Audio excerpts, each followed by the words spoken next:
Ya, pemerintah Provinsi DKI Jakarta kembali melakukan bersih-bersih.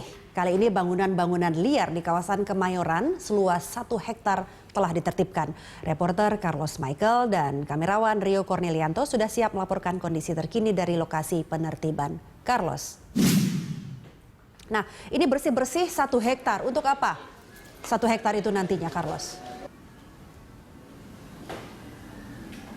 Dari pengadilan kan disebut juga tanah yang mana, Pak?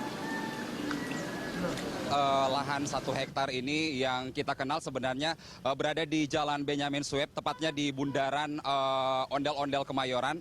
Dan di sini lahan 1 hektar ini menurut warga, dikatakan oleh warga sendiri, diperuntukkan untuk lahan bakal gedung Polres Jakarta Pusat. Tetapi kemudian kita bertanya kepada pusat pengelola kawasan Kemayoran, ternyata lahan ini diperuntukkan untuk tempat merelokasi para pedagang kaki lima yang ada di depan Masjid Al-Akbar, tepatnya di dekat Rusunawa dan di antara apartemen-apartemen mewah yang ada di dekat Masjid Al-Akbar. Dan kita sampai saat ini memang belum mendapatkan konfirmasi dari pemerintah Provinsi DKI Jakarta, dan tentu perlu bertanya apakah kemudian solusi untuk memindahkan PKL yang sering menimbulkan kemacetan dan kemudian menimbulkan banyak sampah di sekitar Masjid Al-Akbar ini tepat jika memang harus dipindahkan ke Jalan Benyamin Sueb ini. Karena menurut warga di sini, Jalan Benyamin Sueb tepat berada di bundaran Ondel-Ondel ini adalah jalan utama menuju ke mengakses ke gedung Pekan Raya Jakarta. Dan jika permasalahan kemacetan di dekat apartemen dan Rusunawa Kemayoran menjadi salah satu hal yang menyebabkan hal ini akan kemudian menjadi jalan keluar, kemungkinan besar akan menjadi masalah baru lagi di tempat yang sama, yakni kemacetan dan ketidakberesan seperti sampah yang menumpuk seperti itu, Riko.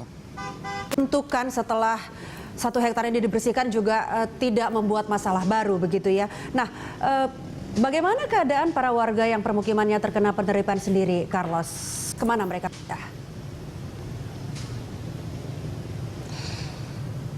Iya, Rika, ada sekitar 200 kepala keluarga, itu pun juga datanya tidak pasti karena justru 200 kepala keluarga ini digusur karena mereka tinggal di sini tanpa ada RT dan RW yang jelas, dan kemudian memudahkan bagi polisi, Pamong Praja dan pemerintah Provinsi DKI Jakarta untuk menggusur, tidak diberi waktu untuk kemudian membereskan barang-barang mereka. Dan sudah 1 malam seperti yang Anda lihat di sebelah kiri saya di jalanan ini ada banyak tempat tidur yang digunakan oleh warga untuk tidur sepanjang malam ini. Kameramen saya mungkin bisa memperlihatkan ke sebelah kiri saya, warga bekas pemukiman Gang Laler ini di Blok B1 Kemayoran malam tadi tidur di pinggir jalan, dan ada begitu banyak bayi yang tidur karena mereka tidak memiliki tempat untuk kemudian mereka bisa tinggal. Tidak ada hal yang dijanjikan oleh pemerintah Provinsi DKI Jakarta untuk memberikan kompensasi ataupun memberikan mereka tempat tinggal baru, misalnya semacam Rusunawa seperti yang dijanjikan di tempat yang lain, karena mereka memang hanya tinggal sementara di sini dan mereka pasrah atas keadaan ini. Seperti itu, Rika.